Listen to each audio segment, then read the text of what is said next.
If you ain't a gator, you must be gator bait. If you ain't a gator, you must be gator bait. Hey, listen now. There ain't no place like home. You guys got it? Yeah. Hey, you're in the swamp. It's game day. Empty the tank. Are we good? Yeah. Family on one. One, two. Indeed. Well, after that, no intro is needed, but welcome back and welcome in to another episode of If You Ain't a Gator podcast. We are over the moon excited to do this episode. We have a ton to talk about, from an extremely fun weekend to the orange and blue game, things to talk about with the spring game, and just, I don't even know where to begin with this weekend. Like, truly have no idea where to begin.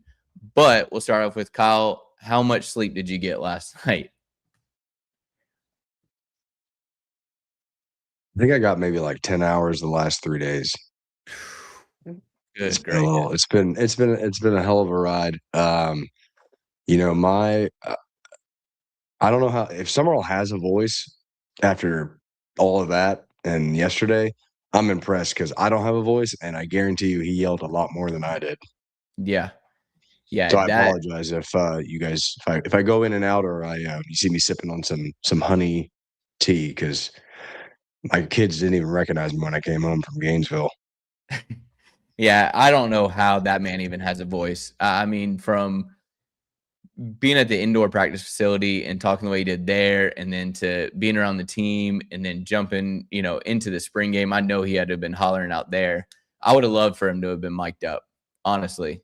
I would have loved for him to have been mic'd up so we could just hear how he was communicating with them. But I get it. There's probably things that they don't want to get out there and whatnot, verbiage and things like that. But man, it would have been crazy to hear.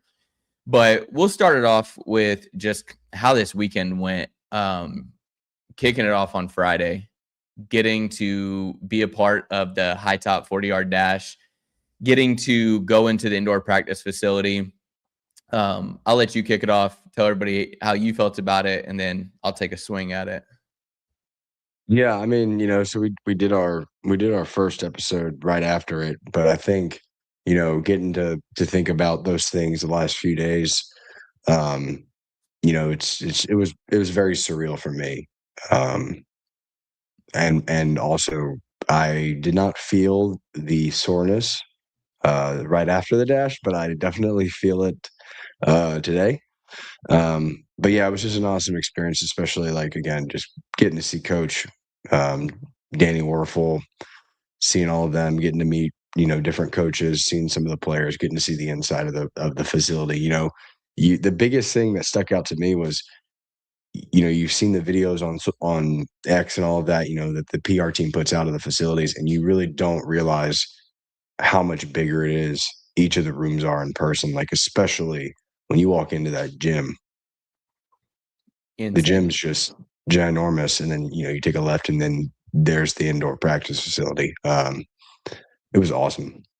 Yeah, I agree. I think just it's a mind-blowing experience to be a part of something like that, and to be, just, I know we said it on the last show we did, but honestly, again, shout out to High Top Sports. Truly shout out to High Top Sports.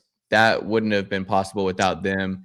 And number one, us getting to be a part of that, and then them getting it to where my wife and my son could be in there, was just something that I can't even fathom it. Like, it feels like a dream. Like, it does not feel like that actually happened. Like, I'm like, when am I going to wake up? And that's just going to be like, oh, dang, I dreamed all of it. Walking around there, like you said, Danny Werfel being 2 to 3 feet away from us. Yeah, like, I'm hanging out. Yeah, like, I'm freaking out. And I'm telling my wife, I'm like, I got to take a picture with him. She's like, no, like, leave him alone. I'm like, no, I got to take a picture with him. Like, I can't leave here without it. And then John Sumrall walking in is just, I can't even comprehend it. That was when I got nervous. I was excited to run the 40. Didn't really care too much. I'm like, whatever the time is. And then when he walks in, I'm like, all right, it's on another level now. Like, Yeah. and then he's like, I'm gonna be the one doing the stopwatch. I'm like, oh great. Like I should have practiced a few more days. Should have hit a few more sprints and sprint up Yeah. hills, get ready. Yeah, and, and that's the thing too is if you had told me at even 1 o'clock when, we're all really walking in there, if you told me at 1 o'clock that, hey, in like 15, 20 minutes, you're going to be standing in between Danny Werfel and John Sumrall and you're going to be clocking 40s. And John Sumrall looks at me and I'm like clocking it with my thumb. And he goes, no, don't do that. He's like, clock it with your pointer finger. It's more accurate. No, it's good. So Good enough. he's sitting there doing it with this pointer finger. And when everyone's running, we're clicking it. And I'm not joking. Like we are like spot on with it. And he's getting hyped. And I'm like, oh, this man is like full go all the time. And I will say real quick, I did tell John Sumrall and Danny Werfel, I was like, hey, when this guy goes next, I was like, make sure you either click it late or stop it early. And they're like, who's he? And I was like, that's the other half to my podcast. So please just stop it a little early so that we can get that number down. I hope they didn't, because the time it wasn't a great time. So, or I mean, it wasn't a horrible time, but I had higher aspirations. I told him when you were sitting there, I said, I think you stopped it late. And he's like, I didn't. I was like, yes, sir. You didn't stop it late. I appreciate you standing in the pain for me on that one, JD. I got you. I was trying, but he's a little intimidating. I can't lie. Yeah, I was a little nervous. I was like, I'm not going to argue. I was joking. We'll move on. But yeah, it's you've seen what he does to recruits that commit to him.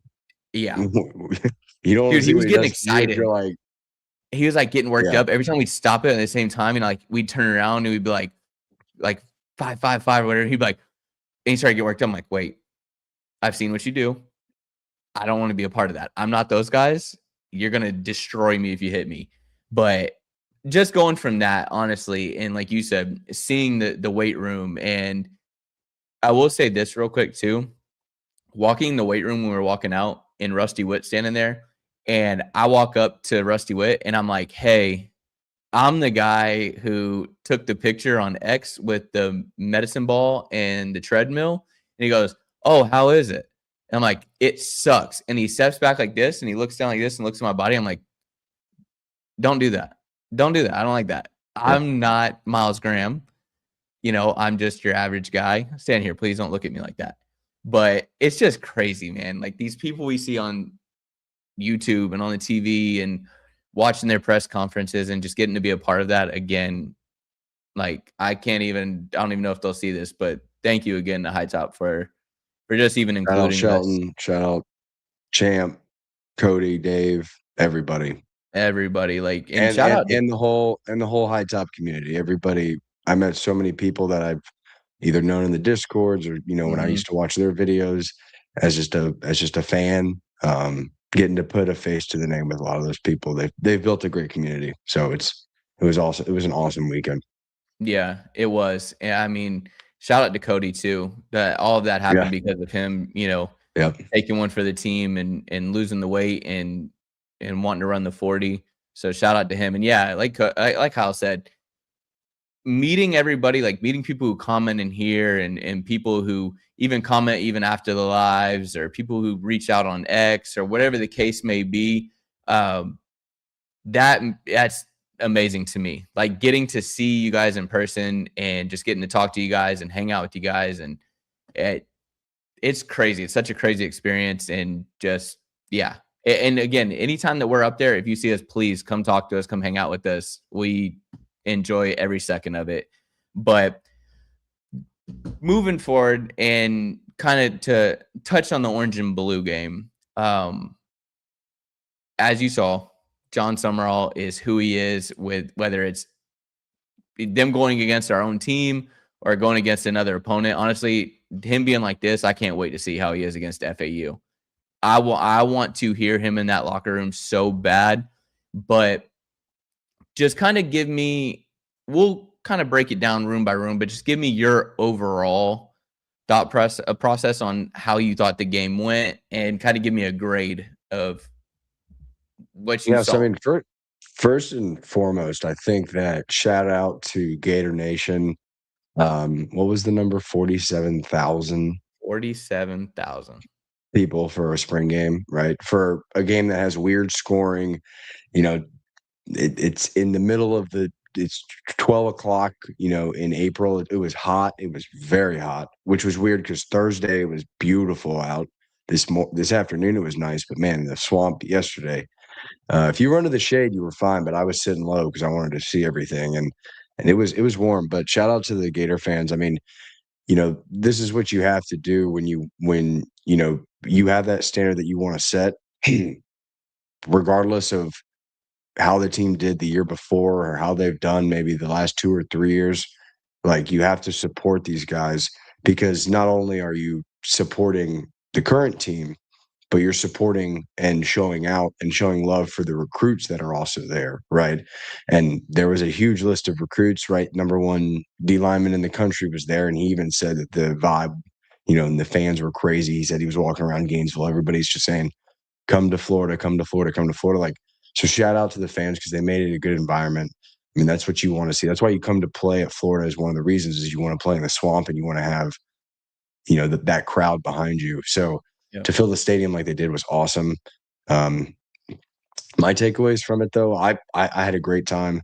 It was fun to see. I thought it was a really good, I know it was apparently 45, then 45, 42. And it really did seem like a pretty balanced game. Like, there were a few big chunk plays, which I liked, getting to watch the offense, throw the ball deep, because it's something we haven't really done much of last year. But I thought overall the defense itself made some pretty good adjustments, and I thought that they played pretty well. Other than, again, a few of those big plays that they gave up, but I thought the D line looked really good. And I liked their approach. Like, I actually liked the way that we did this scoring, because I do think it kept the defense motivated. It kept them in the game. And also, too, the other thing I didn't realize why I really liked it is you got to have, because there's no teams, you got to have all the defensive guys on one sideline with all of their position coaches and the coordinator, and you got to have the offensive side with Buster and all of those guys. And so you don't have to worry about splitting up coaches and who's going to be able to make adjustments. And especially for some of these younger guys who it's either their first time playing ever in college, or maybe it's some of these transfers that you want to keep a close eye on. And when you have those two separate teams, I think it kind of thins out the coaching staff a little bit. Yeah, I liked it. I wondered when I heard about it. I didn't hate it. I didn't love it. I didn't know how I felt about it when it came to what the format was going to be. I saw a lot of oh, this is very Mike Norvell-esque or whatever. But personally, I thought it was like a really cool concept. You get your ones going against your ones. And it's what we talked about in the last episode, is how I want to see our starting defense going against our starting offense. If you do orange versus blue, you're going to have people mixed up. Like, I want to see Cormani with Ben Hanks, with Miles Graham, with Bryce Thornton. I want to see everybody that's going to be on that defense together going against our ones on offense. I don't care to see it split up, because if they're split up, then what are we really getting out of that? We don't have a full thing to talk about here. Is if you go, oh yeah, Cormani picked off Aiden Warner.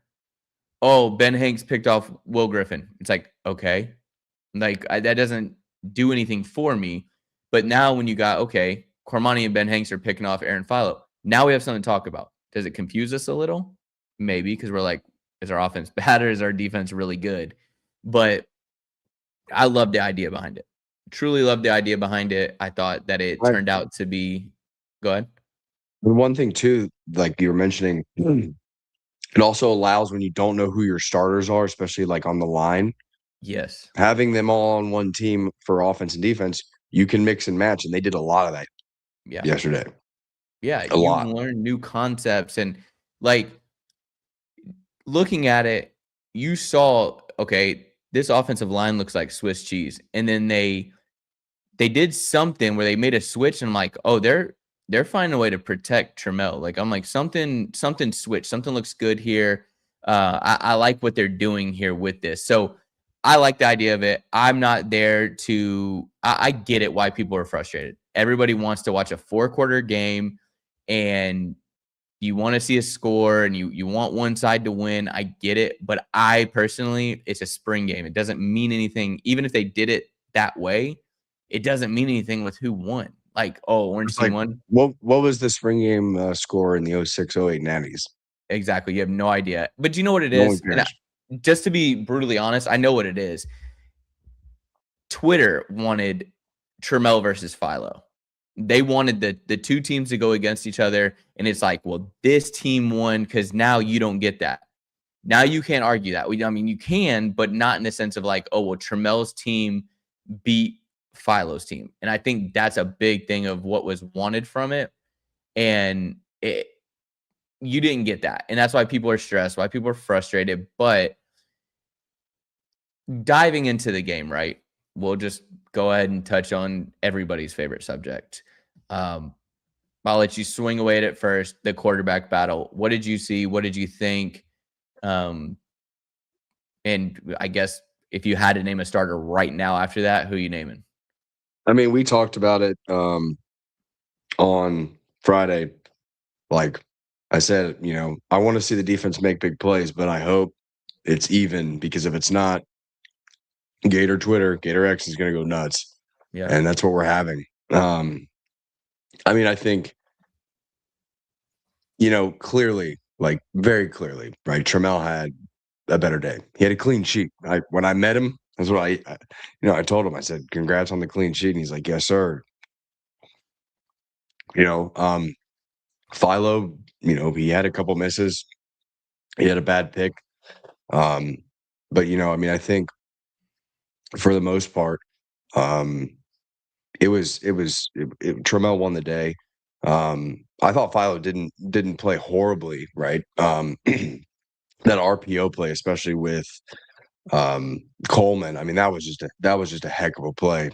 Seeing it live, it was kind of hard to see from where we were, but watching the replay, I'm like, now I understand why Sumrall was like, yeah, I mean, that was just a great play by him. Which another guy I'm really excited about after watching that game. But yeah, I think if you had to name a starter today, I mean, I don't want to ever say you're going to pick one off of a spring game, but Yeah. I would definitely lean Trammell for sure. Yeah. He seems to be a little bit more mobile. Mm-hmm. He has good command. He seemed like he had just as good of command of the line of scrimmage. We don't know the ins and outs of what you're supposed to check into and check out of and all of that. We don't know if, the receiver ran the wrong route or ran a bad route with maybe some of the plays that, Philo missed on, right? Whenever you're looking at it from the TV or watching it in the stands, you don't know what the call was. You don't know the ins and outs. But, yeah, I thought Trammell looked better. He's got an absolute cannon of an arm. And I mean, that pass to Micah Mays, I was like, finally, we got like a big bomb in the swamp, which is what I said Friday. I just wanted to see one of those uncorked. Mm-hmm. But I'm still not too concerned about quarterback. I think whoever it is, they both can make the throws. And I trust Buster. I was still, I think the bigger impact for me was watching the D-line, watching, some of the other big transfers and position players. But quarterback wise, Trammell, I don't think anybody can really argue that one. Yeah. But again, it's a body of work. It's not one game, Yeah. But looking at the quarterbacks, right? You said this multiple times on shows, even prior to Friday. You brought it up. Is that, I mean, you and I have just talked about even through text message, just and talking and whatnot. You brought up how Philo had picks in the Georgia Tech spring game. You're like, he had the picks. You brought up to me how there was a quarterback battle over there, but because the picks, you're like, okay, we gotta go with Haynes King. Then he comes here and he does it, and I'm like, okay, us as Gator fans, we watched someone who had a pick problem last season, and you don't want to go into it with someone else that has a pick problem. Now, I'm not saying that again off of one spring game that's how it has to be, but the thing is that that's live action, right? We're seeing stuff and hearing stuff that, picks are happening in practice alone, not even just a spring game, but practice, they're getting picks. And then you go into it, and yeah, the Coleman pick, I get it. Like, he made a great play, right? Made a great play. But the problem is, I think that it was prior to that, you see that Philo is just some of the throws he was making. I'm like, I don't Ripping know him. why you're throwing him into that area. But then the other pick that happens, like I think it was pick number 2, where he throws it to VB3 and it's behind him and VB is trying to catch it and it gets tipped. And it's like, he should not That's have to be horrible. turning around. Yeah. And it gets No, tipped. I mean, we were watching it, and you know, I had a good view of it because that play was coming towards me on the back end zone, and I remember going like, "Oh, if you're gonna put it there, dude, this ball needs to be on." And as soon as I saw, was it Eric like lean back, I was like, "Oh, that's not gonna be good." Yeah, it's just, man, it's that kind of stuff right there is what kind of frustrates me. But I think that I read it on X. I don't know who posted it, but they're like, if you could fuse the 2 quarterbacks, it'd be picture perfect. But obviously you can't. And again, if I'm like, you are forcing me to pick right now, I'm picking Trammell. I see people who are saying like they feel like Philo had more command of the team. And I guess I just don't fully understand that. I don't know if I don't know if I buy that either. Yeah, I mean, I get it. You know, Trammell had the better deep ball. Trammell was putting it on the money, but I would say this is that he looked shaky. Both of them look shaky. I think that that's a lot of people in there for a spring game. You know, spring practice happening. The one thing you could say about Trammell is he doesn't have a lot of in-game experience. He trips and falls and he self-sacks himself basically. And then what happens after that? It was like something like, it's almost like he's like, I'm never getting embarrassed like that again. And then he just started zipping passes. And so looking at it from that standpoint, again, I got to pick Trammell to be the starter right now. Is that who I'm saying is 100% going to be it in fall? No, because this is going to go back and forth, back and forth. I mean, too, But you know, again, oh, sorry, thought you were. no, go ahead, go. You know, I was just saying too. I mean, they came out, and I think the defense kind of knew that the offense, like Buster, had probably told Brad, "Hey, look, I want to see these guys throw. We're going to throw the ball a lot." And he said that in his interview. And I think they threw it 77 times, ran at 45. and when you're not playing in a game situation, really, traditionally, you know, you're not going to the third down, and maybe the offense would normally call a run play and get the first down that way. I think they were trying to put these 2 guys through it to see Yeah. what they had. So I think we definitely leaned more on the pass. And so if the defense knows that and they can sit back, they're going to get a little bit of an advantage, I think, too, there. But I thought, too, like, Philo threw those picks, and, I mean, you know, he could have easily had his head down and just, you know, made it worse. He had some good passes at the end before he had a great throw to Micah and to was it Vernell in the back at the end Yeah. zone, the first one. So, like, he had as many touchdowns. He can score points. It's just, and he said it in his post game, I've got to be better at not trying to just rip the ball into a window because I think I can make that throw. Yeah. You can't. That it's good that he recognizes that, but the problem is that it's easy to recognize that. You know, hindsight's 2020, so it's easy to recognize that when you're at the post game conference and you're like, oh yeah, I shouldn't have thrown those picks. Like, well, yeah, obviously, but now you got to make sure. Yeah, I shouldn't have thrown it into that window. And it's like, okay, well, are you going to take that into the next week, or are you going to keep doing that? And that's the problem is you haven't even seen either of these guys be consistent starters. So I will say the good thing is I know a lot of people are like, well, I'm a little bit worried after that. And it's like, well, we're not going against Miami week 1 or Utah week 1. You got FAU and then you got the Campbell Camels. Those should be 2 cakewalk games. Figure a few things out. Pick your starter, whoever it's going to be. I don't want to be learning who the starter is to do those 2 games. Pick them before week 1, throw them in there and ride with it. Now, they go into FAU and throw 2 or 3 interceptions. Yeah, make the switch and then rock with that guy. But you got to figure it out because then you're going to Auburn. So SEC play starts right away. You know, it's year 1 coach against year 1 coach. I think Sumrall knows that. You don't want to get embarrassed. But moving on from the quarterbacks, because that's just it's a tough subject. The one group that definitely made their job easy is the wide receivers. And golly, them boys are filthy. Every last one of them. And we didn't even see Dallas Wilson out there, and we didn't see Davion Gross. But unfortunately, I saw Dallas, but it was at Wawa after the game. yep, Didn't get to see him, playing on the field. But yeah, I wasn't shocked. Right? I think every Gator fan knows we have a plethora of amazing wide receivers. But the one guy I remember we talked about, I think maybe with Cody 2 podcasts ago, is I want to see what all this hype about Micah Mays is. where That did we shocked see me. it? Yeah, Like I expected a 3 or 4 catch, 40-yard game, not 2 touchdowns at 120 yards yeah, and a bomb. Like we expected to see something because the coaches had told us, yeah, but I didn't expect that. I mean, what an amazing yeah. to go from a kind of a guy that nobody really saw tape of and didn't really maybe believe in when we brought him into the transfer portal to now, like he's going to be in the wide receiver 4 argument. He might be a secret weapon. Like, think about that. You got your top 3 in Dallas, Singleton, VB3, and then also at the same time they're like, oh wait a second, like you got DC's game planning for that, and they go, oh wait, at the same time they got that Micah Mays kid who is a baller that's also sitting at wide receiver 4. Like if you trot all 4 of them out there, there's not a DB grouping in the country that is going to be able to stop that. But with Dallas Wilson, By the way, Dallas Wilson at Wawa, I mentioned Micah's performance, and he said that he's probably one of the most consistent guys on the entire team, not just the wide receiver room. yeah. I was And like, okay.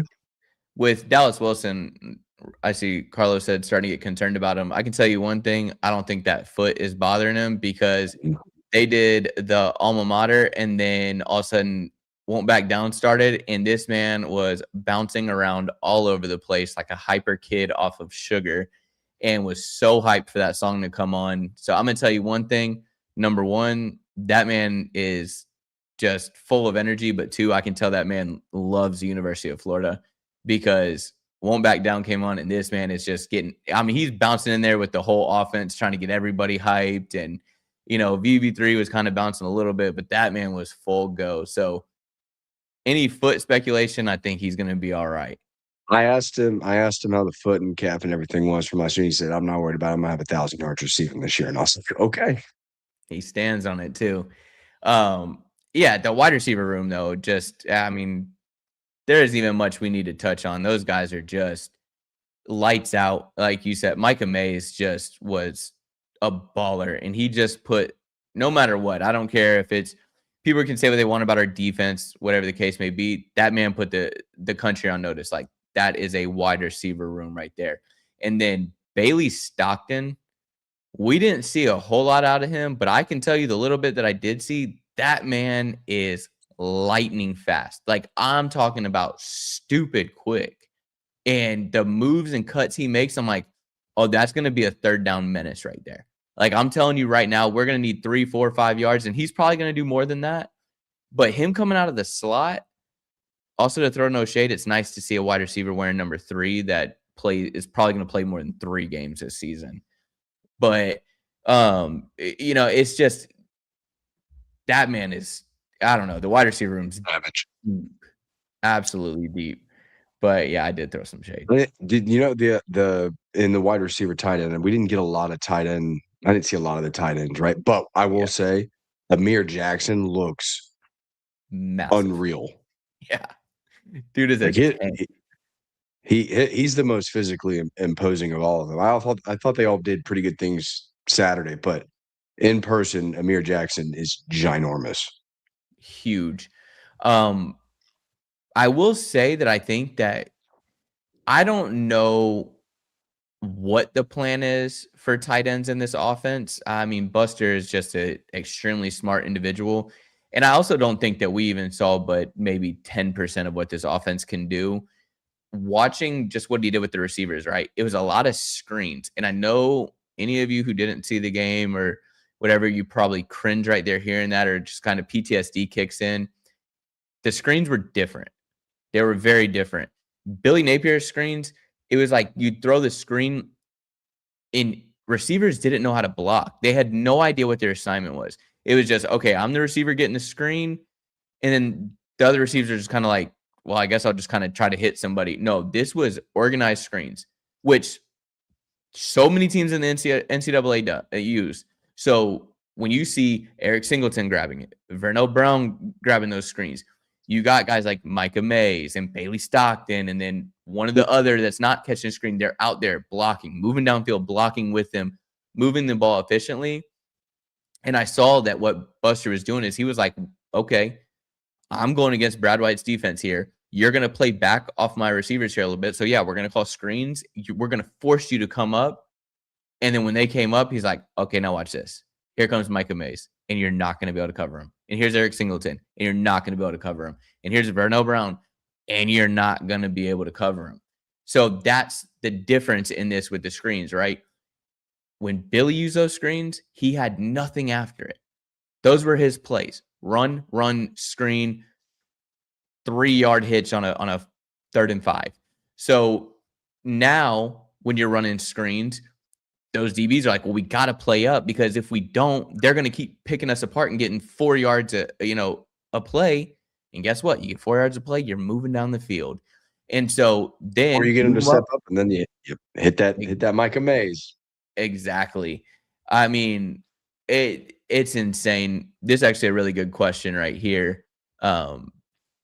Before we move on to anyone else, 4 starting receivers. I'll let you go first. Mel, Dallas, Eric, and then I'm gonna go Micah Mays. I don't even got to answer. It's my exact 4. Same. I don't even got to answer. You can change the order. You can go Micah Mays first, and then. But yeah, I mean. Yeah, I mean, you can legit, you can move. It's just insane how you can move everybody around, and based on matchups too, right? I think that's the crazy thing about having so much depth at receiver is that, okay, well, if this guy does this good and we're going against this corner, we want this receiver to have this matchup against their nickel. And I mean, yeah, Gatorton right here. Abrams had a good day. I was shocked how much they were throwing the ball to him. I was like, I did not expect, like, he was a big part, especially in the beginning of that offense. And the only part of the wide receiver room that disappointed me was I didn't get to see Davion Gross. Yeah, but he didn't play, right? He was out. He was out. That's what I'm saying. I didn't get to see him. I know that was disappointing. Justin Williams had a nice little play. That was cool to see him, and Davion. That's why I was disappointed, because he didn't get to play. I don't know what was going on with him, but he was just in his jersey and not in pads. Yeah, and another one. I know you touched on Amir Jackson being huge. Marquez Daniel is massive. Like, that is a man amongst boys out there. When he figures it out, oh my, I can't. I'm trying not to lie too much in here. When I met him, I literally was like, I said, bro, you are a skyscraper. Yeah. Like, dude is going to head top everybody in the red zone. Like, exactly. Just give me like a Mike Evans fade with that dude's height. Bro, Calvin Johnson, throw that thing up and they're not going to be able to jump with me. I did tell Kenny real quick before I came on here. I was like, yeah, I'm not going to lie. I'm going to come on here and tell the truth. And I'm like, I'm full blown just letting all the lies fly. Yeah, that room is disgusting. I can't, like, right here. We aren't even talking about the 3 freshmen. Like, how do you even talk about this receiver room? How do you do it? Because it is so deep. And then you go to another room that's deep, and you got the running backs. We saw a ball for what I think it was 2 drives. 4 carries, yeah. Yeah, something simple. And then at Pryor, I'm gonna tell you right now, when that man hits outside and he is able to break one, oh my word! Like, just a little bit you saw of that speed, I'm like, oh, he's different. He is a different individual. Duke Clark. So you tell me, how did you feel about the run game? Just mixing in with, I guess, in comparison to the run game last year, because if you got to give Billy one thing, he knew how to dial up a run game. He knew how to do that. How Well, I do you mean, feel? he dialed up a run game, but he didn't run his best back for Yeah, for like 2/3 of the game after he would get 50 yards and then he'd pull him for a couple quarters. But you know, this year it definitely seems like they were very strategic with their portal additions and how they went after like different weapons, right? Different yep, types of receivers, right? You had last year, when we were supposed to have a healthy, Trayon Webb and Jacoby Jack, those guys were more bruisers like Ball. Like Ball's yeah, not going to he can, but that's not his game is to always just run it to the outside and try to beat everybody to the sideline. That's not him. He wants to get in there and get his face mask the yeah, banging people, right? Um, and so I think that they did a really good job of finding guys that have different strengths. And then I think we didn't get to see it, and Buster said it himself in the press conference. He said, "We didn't throw a lot of things out there that we wanted people to see, right?" yeah, So we got a very vanilla Billy Napier-esque play calling, I think. yeah, And the nice part was Buster said the same thing that I've been saying, which was he said, we're going to install some two-back stuff because we have so many good running backs. yeah, And that's what I'm excited to see with Pryor and Ball because you have that thunder and lightning. yeah. Touching on just the offense in general, right? They haven't it's not like they've had, like, months and months and months of practicing, like, it's not been a whole boatload of practicing. So, yeah, they probably don't have a ton of it under their belt, but that's why we're still so far away from September. Like, they still have a lot of learning to do. I'm hoping that the quarterbacks and receivers throughout this summer are hanging out together and not just throwing together, like, hang out together, get to know each other.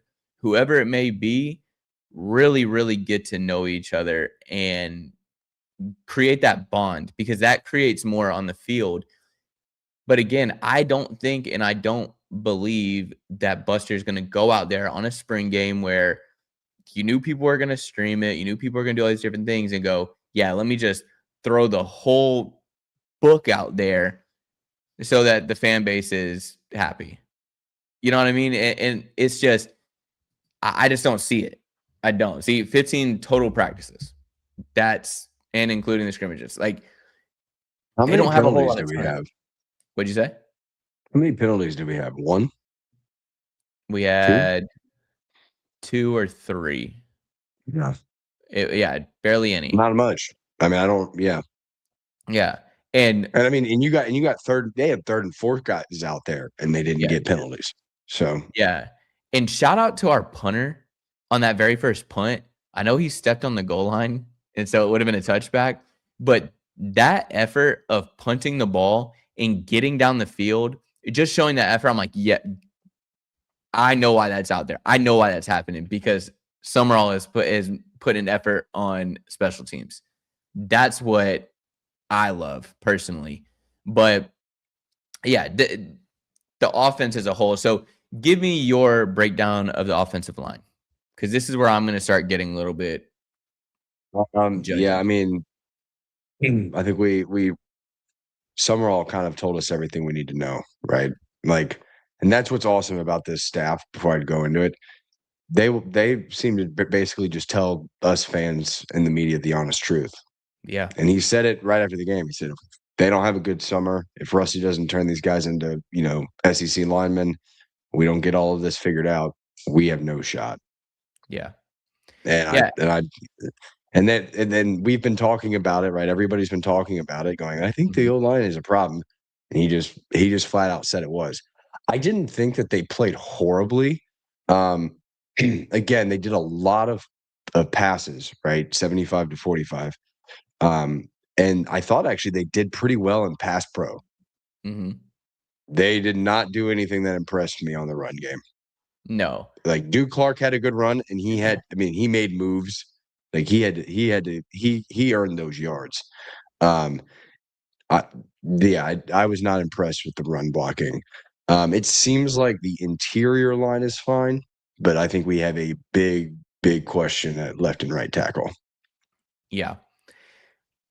What about you? My personal opinion on the O-line is, and especially when we were watching it from where the offense had their backs to us, because we were in the north end zone, watching that from that side of it, it worried me a bit. Now, I will say this, and I don't know, I don't have an opinion either which way. I know how I'm hoping that it goes. I don't know if that the O-line is just really Swiss cheese or if our D-line is just that nasty. Because those boys were getting back there. And then again, like one of the ones like Will Griffin being in there. Will, I personally felt like they pulled our starters a little too quick. Like I felt like Philo and Trammell should have played the full time. Like as much as I wanted to see Will like throw him in there for a play or two, but I didn't want to see anybody else. Keep them in there. I want them getting every second of every rep that they can. You know what I mean? No, And so I definitely was like when they pulled them, you're excited. I think because Aiden came in first and then Will, right? So when Aiden trotted out there, I think in the second half or whatever, however they did it, they didn't even leave the field. But when I saw him walk out, I'm like, oh, you guys aren't going to just do like 2 more drives of each of them. yeah. Like I was hoping to definitely get just a little. I mean, they did, again, and that's why I think why Buster said like, hey, look, we threw the ball like crazy because I think he wanted to try to get everybody reps, but also get those 2 guys. They got a lot of reps in that first half. But yeah, I would have liked to have seen a little bit more from them for sure. But like you said, what do you think it is? Do you think it's the defensive line, or is it that good, or is our offensive line? I think it's our defensive line is good. Me too. And Is that you? Okay. yeah, I do. But my problem is that I don't know if that's my orange and blue goggles. And that's a hard thing. Is like I'm trying to be real with myself as much as I know I'm gonna come on here and lie. I also am trying to give a real breakdown because I want to give a real breakdown because I don't want the people that didn't get to watch it, I don't want to like mislead them. And like what JB said, I get it. I'm a Disney Gator. Listen to Kyle. He's going to tell you more of the truth than I am. But just watching that team, I think like KJ Ford making a move and getting in the backfield, I just think that's KJ being good. Like I don't think that there's but maybe a couple of O-lines in the country that could stop the move that he did. Like, I just think that he is a freak athlete. He is someone that's talented. Jaden Woods getting in the backfield. I don't know that there's an O-line in the country that when he makes a good move, I don't think there's an O-line that can stop him. Like, he's going to get back there. He is your anomaly of an edge rusher who is just that good. But this D-line, I have said it before, and if you don't believe me, even prior to the spring game, I have said that I am a huge, huge advocate of Coach Chapman. I think that he takes people, brings them in, that you go, why is he bringing those people in? Who is this person? He sees something in them, and then he turns them into something so much better. And that's why I personally believe that I think our D-line, do I think our O-line needs a little bit of work? Yes. But do I think our D-line really could have found a way to kind of expose them a little bit? Also, yes. So, I mean, we probably could say we have a potential first or second team all SEC at 1 or 2 spots on the D line. Just from the get-go right now, we could say that maybe, right, confidently. There's a shot. We're probably not saying that for the offensive line at this moment. right. Because we know what we have on the D line. There's some studs there. I mean, me and you ran into Big O at the indoor, and that man is Massive. not human. Yeah, that's a test tube, baby, for sure. While we're on the defensive side, we'll just go ahead and make the flip. Because I think the offense to be – and real quick, actually, before we do that, I really do believe that getting more practices and prior to fall coming about, Buster is taking all of this in. He is acquiring all of this knowledge, and this is how this team is working, and this is who the starting lineup is going to be, and this is what we need to do on offense to if the O-line isn't that great. If you're at 1 to 10 and the O-line is at a 6, well, okay, I know what I need to do to make that O-line look like an 8 or an 8.5. That's what he's even if they're a 4 or 5, he's looking at how to get them to a 7. And so that is what you hire a good OC for. That's why you're seeing a lot of the quick passes. It's why you're seeing a lot of different shifting and movement, because you are having to get, and maybe your quarterbacks aren't the greatest thing out there. So yeah, we got to get that ball out quick and let's let these playmakers make plays. But jumping over to the defensive side, we touched on the defensive line a little bit. Just give me your breakdown of how the defense looked to you. I was most impressed. I think maybe not all of the safeties, but I thought that Bryce Thornton made some really good plays. I love Kanye Clark at star. That was the first thing I told him. Love him at star. And then, again, DJ Coleman with that pick. Like, I think there's some good guys there on the safeties. And then I think we have the best linebacking room in America. Mm-hmm. I knew what we had in Aaron Childs and Miles Graham. But we finally got to see one of the things I wanted to see the most that we talked about was I wanted to see Miles Johnson and Ty Jackson and Malik. Malik had a good play too. Like, yeah, those guys are unbelievable. Yeah. I think our, we were always worried, like when Childs and Miles Graham's like, who's gonna come in and step up? Like, I think we know who the future is pretty solidly right now. Yeah. And like you and said, the fact that they stuck through with this new coaching staff and didn't leave. Yep. I don't think they're going anywhere. No. And I think that they now get to see, if they're going to leave, is before they knew who Sumrall was, but now they know who he is. And I mean, I'm not around him like they are. And I was like, dang, I want to be around this guy all the time. Just the little bit we were around him in the IPF, I'm like, dang, I want to hang out with this guy. He's just got that kind of draw to him and I think that's what the players see. But that's where his bread and butter is a linebacking core. And so, are they already great? Yes. Is he going to make them better? Even more so, yes. My opinion on the defense, and I'll say this: I understand that the picks are bad, right? We know the picks are bad. My big thing is, and this is something I noticed that was different from even last season and even during the season, is that DBs were around the ball. They were there to get the pick. You got Coleman getting the pick. And then Onis, his pick was crazy. Like, I'm like, the way he read that ball and picked it, I'm like, that's the biggest thing for me. And I asked Vern, I said, from what you've seen, the clips you've seen, things like that, what did you think of the DBs? And he said, I was curious to you to talk to Vern. I'm curious what he thinks. Yeah. Well, he asked me what I thought, and I was like, don't ask me that. I don't want to give that opinion. But I gave it, but he said, just from the stuff he saw in like clips I shared with him, and he said, he goes, I like the way the DBs are reading the ball. I like that how they're making a break on the ball, that it's not just that it's almost like a gift to them. Like you got to go find that ball. That's the biggest thing. You got to have like a sense on where that ball is going to be and have a knack to get there. And also to make that play, you know what I mean? You got to be confident. Coleman had to be confident. If he jumps and misses that, then what? That could be a house call depending on who takes that. Micah Mays catches that pass. Eric Singleton catches that pass right there. When I looked at that pass, Eric, it was an RPO. He took an in route and he did it in front of the safety. And the ball was going to be on point because Eric was still running in stride and had his hands up. So he knew it was coming. And he had some separation on that safety. And that safety was too far away from my comfort, where if Eric was on another team, I'm like, I don't like that.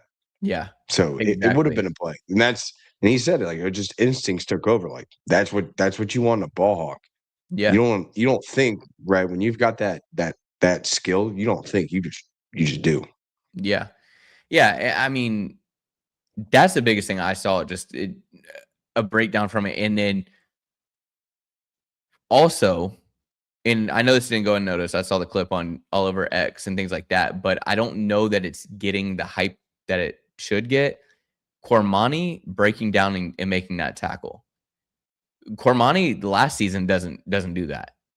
and I saw someone say hit stick. It's not a hit stick, but him making that tackle by himself, an open field tackle, like that's huge. I'll be 100% honest with you. I watched Cormani play at Lakeland. He did not tackle like that. He was trying to hit you with his shoulder and just kind of trying to hit stick you or pop you. But Cormani made that hit. And then to see Cormani after the game and seeing him sitting there, I'm like, oh, this boy's put on some weight. Like heating in good weight. Like he's got muscle on that body. I'm like, okay, he's ready. Like he is ready to be an SEC corner and not one that's just there. Like he's ready to make a splash. But did I tell you what I had him right on my autograph? Hashtag pick 6. There you go. And he's gonna get, I guarantee it. I said we're gonna will this into existence. Yeah.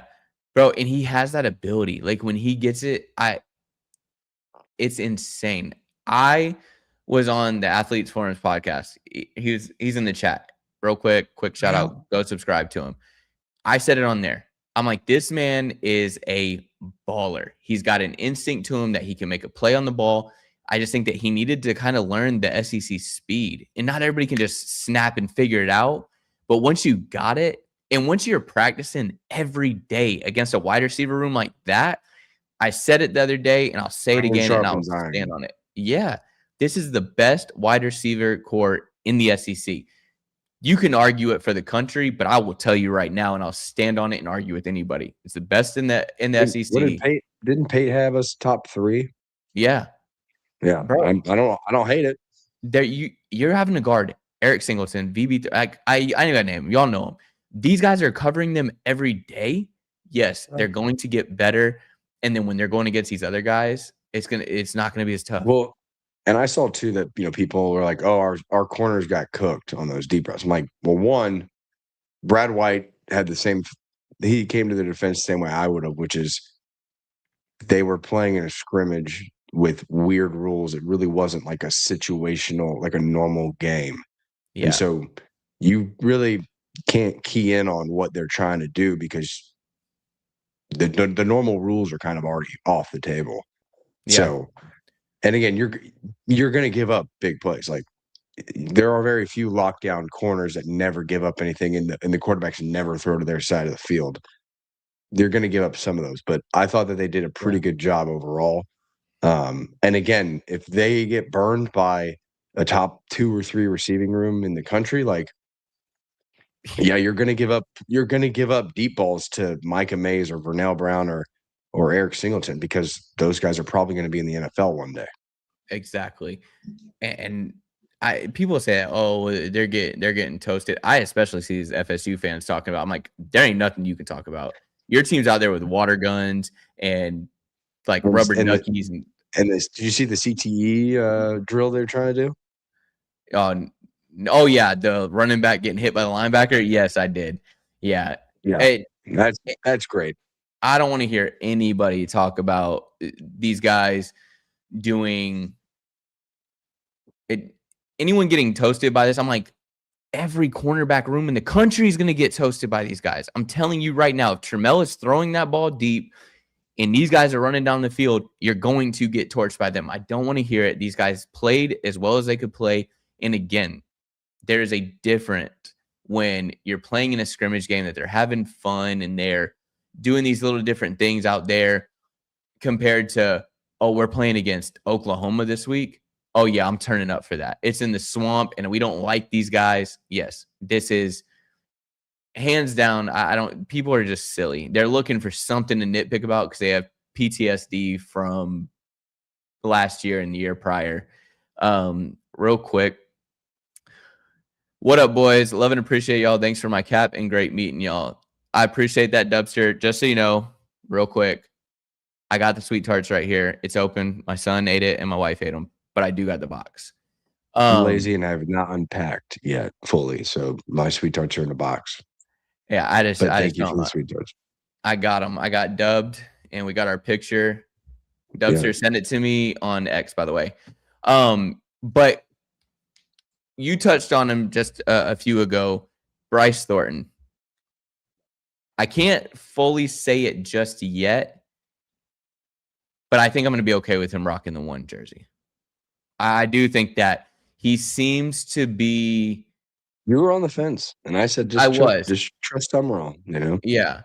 And it's tough though, right? Because Sumrall didn't grow up a Gators fan, but we did. And we know what that means. Again, I think he knows what it means too. He So does. I mean, he does. But I got 2 behind me that I'm like, this is yeah. one. Oh, This is yeah, number no, 1 that's the jersey. standard. That's the Yeah. standard for sure. But Bryce, to me, I'm like, okay, I get it. I see it now. He seems to have a leader mentality to him. The one other thing I'm going to point out about the defense, I don't think that I saw a leader on defense. And maybe that's just because it hasn't, broke surface yet or whatever. But I didn't fully see somebody that, and all of y'all in the chat, if you saw somebody, throw it out there. I want to know. But I didn't see anybody who seemed to. We should do that. If anybody, give us your favorite player from, or somebody you want to talk about. Yeah, give us your favorite player from the spring game, and give us your favorite play from the spring game. Let's touch this real quick.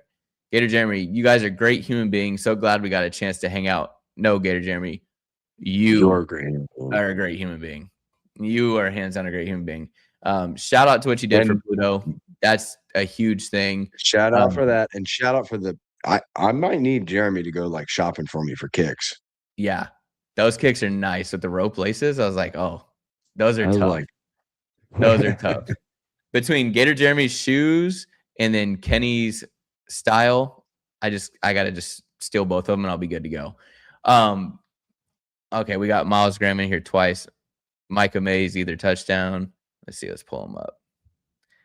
Miles Graham, Miles, and then Mays either touchdown. Yeah.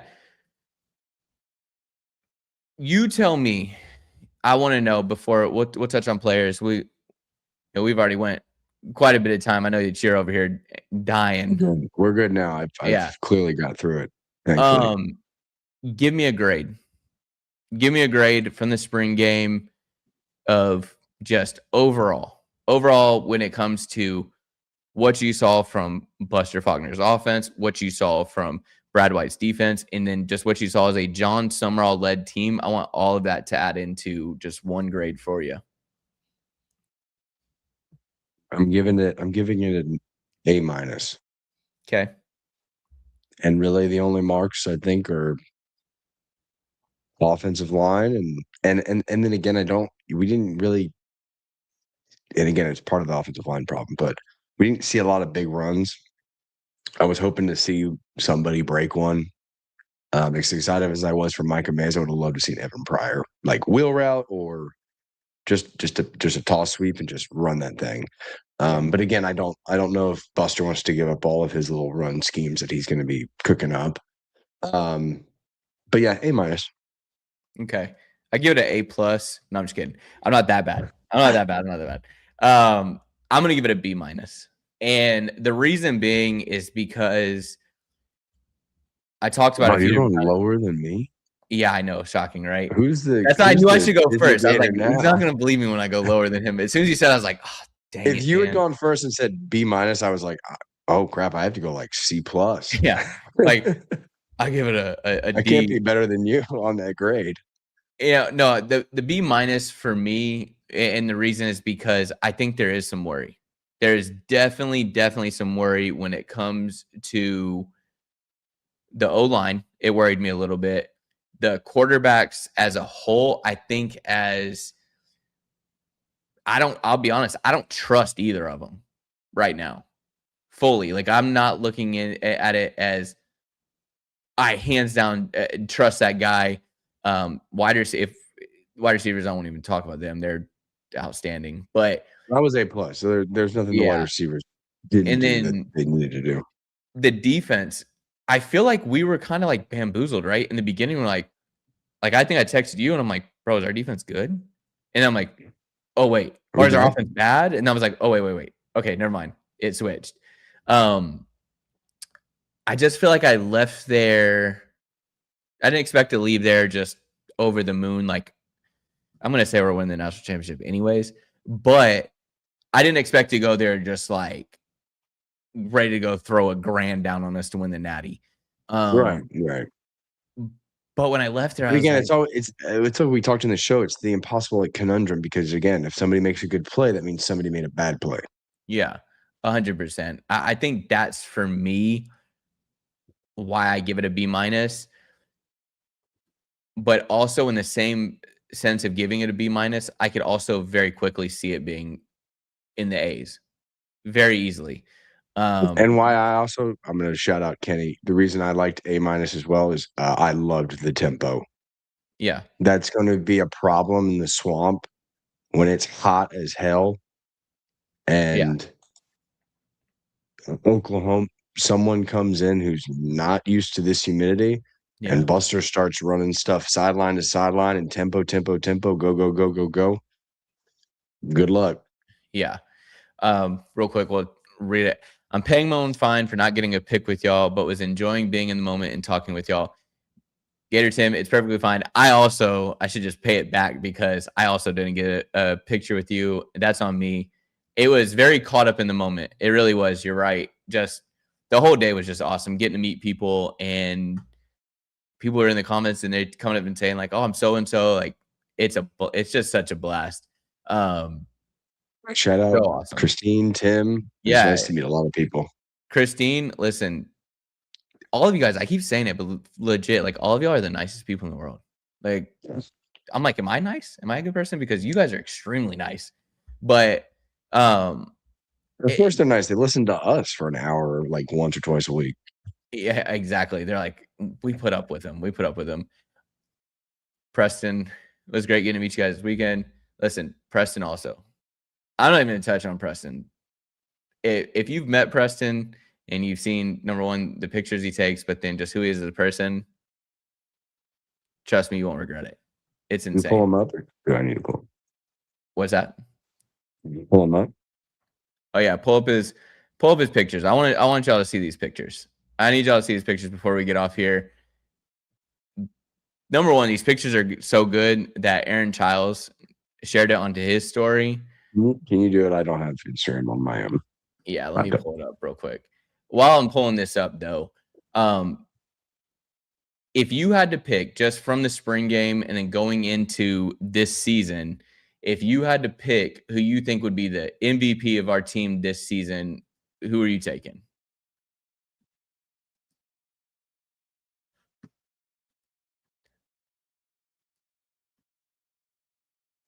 Tough one. Yeah, I mean, gosh, it's so early. And you can't really say like Jaden Ball because you didn't see anything from the spring game. So if we're just talking about like spring game, it's got to be one of the wide receivers. I'm going to go with Eric Singleton. Yeah. What about you? It's tough. It's very We're tough. going to do this, by the way, before the season starts, like right before the season starts. Yeah, we got a lot we're going to touch on. We got some But- game breakdowns, everything like that. I feel like for me, I agree with Christine. I agree with Kenny. I think that it's going to be Micah Mays. I think he is going to be that sleeping giant. I think already he's got us all on notice, but you're obviously going to try to double up. Like if you have to double up Dallas and you got to worry about, I can't, I'm going to start lying too much. This team is going to be disgusting. But I think Micah Mays is going to. He's the biggest shock. That has my vote all day. I just don't know MVP. I don't know if he'll, again, once you get Dallas back, it's just going to be tough out there. There's so, it's like Dallas is like, I'm going to go run for 1,000 yards. I'm like, I hope you do, but I would be shocked if anybody on that team has 1,000 yards receiving because there's just so many guys you got to get the ball to, and they're all capable. Right. All right. So this is real quick. Great. This is WBD_sports. Won't back down media. His name is Preston.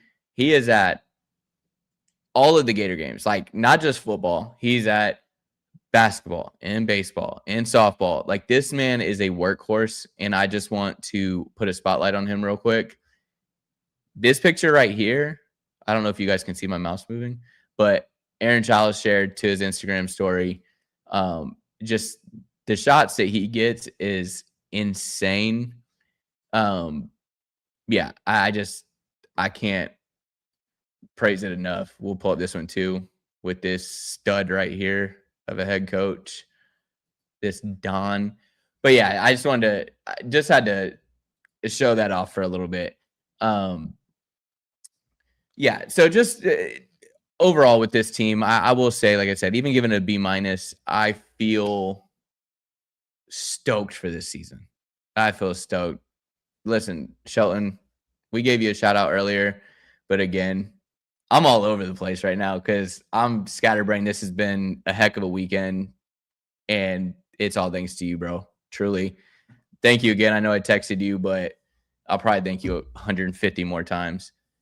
But yeah, just going into just from the spring game and what we know and having a coach that's not going to lie to us and knowing who we have that are leading these boys, I get that not everybody was like, oh my, like mind blown. I think they wanted the offense to score 150 points, but it was a great game. I mean, it ended 45-45. What do you want? The defense tied with the offense. Well, I think didn't they officially say it was 45-42? Did they? I think they had it on the scoreboard and then they corrected it. Does anybody know? I think it was 45-42. I thought it'd be officially. 45. It was 45-42, and then they blocked the kick. So that it's gave a them the turnover. three, So it'd be and that gave 45-45. Okay. I'm still not used to it. Yeah. And then that heat, and then the beer Olympics prior to the game had my scorekeeping a little bit off, if I'm being honest. Okay, so Gator Tim said yes, the missed field goal didn't award the D points. Okay. So it was 40. won. Okay. The offense won. That's what I thought. Because it was 45-45, and I was like, that's weird. It ended a tie. And I was like, I guess that's a nice way to do it. But yes, they did fix it. Okay. Yeah, which is fun. Honestly, if we did that every season, I'm cool with it. Sumrall does not care about my opinion, but if he wants it, I'm cool with it. I enjoyed it. I thought that it was a fun twist. It had people in the crowd very confused, 100% honest there. But I definitely thought that it was a enjoyable thing. So yeah, just leaving the spring game. Fall can't get here quick enough. Honestly, fall cannot get here fast enough. And we're going undefeated. We're winning the national championship, and we're going to be popping champagne and confetti and all on this podcast here. So real quick, again, before we get off, I just want to thank everybody for the support before we get off here. You know, from everyone that came up and talked to us and people who just recognized us. And, you know, it was funny because we had stuff to give away and nobody came up to us and was like, oh, where's the hat? They all just came up and said, like, hey, what's up? Like, you're JB, like, you're Kyle, and wanting to meet us. And it's just a great thing. And we enjoy getting to see you guys and meet you guys. And I hope that you continue to do that throughout the fall. Follow us on social media, message us, everything. We enjoy getting to reach out to you guys and touch base with you. So that's all we got for you tonight. I feel bad. Kyle was dying at the beginning of this, but made it through. Also, hang on. Sorry. One last thing. I got to give Kyle a shout out. I got to. Few different things. Number one, these shirts, these hats is because of that man right there.